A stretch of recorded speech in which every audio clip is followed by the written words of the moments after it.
रब करीम फरमाते हैं, जब मेरा बंदा हाथ उठाता है ना तो मुझे हया आती है कि मैं खाली कैसे लौटा दूं इसके।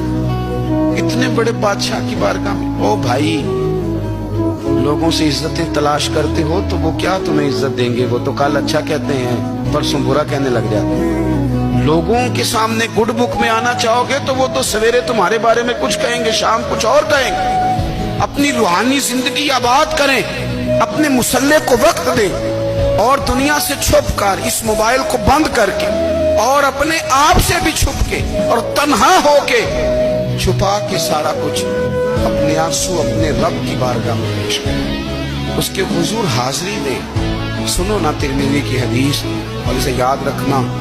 नबी पाक अलैहिस्सलाम ने फरमाया, अपने दुख लोगों के सामने ना बयान करो, सेठों नवाबों को ना बताते फिर, दुनियादारों के सामने जाके ना रोना कि मैं तकलीफ में हूँ। और मैं अगर दुनियादारों को दुख बताओगे रब तुम्हें कभी गनी नहीं करेगा। और लोग हैं कि उल्टा मजाक उड़ाएंगे।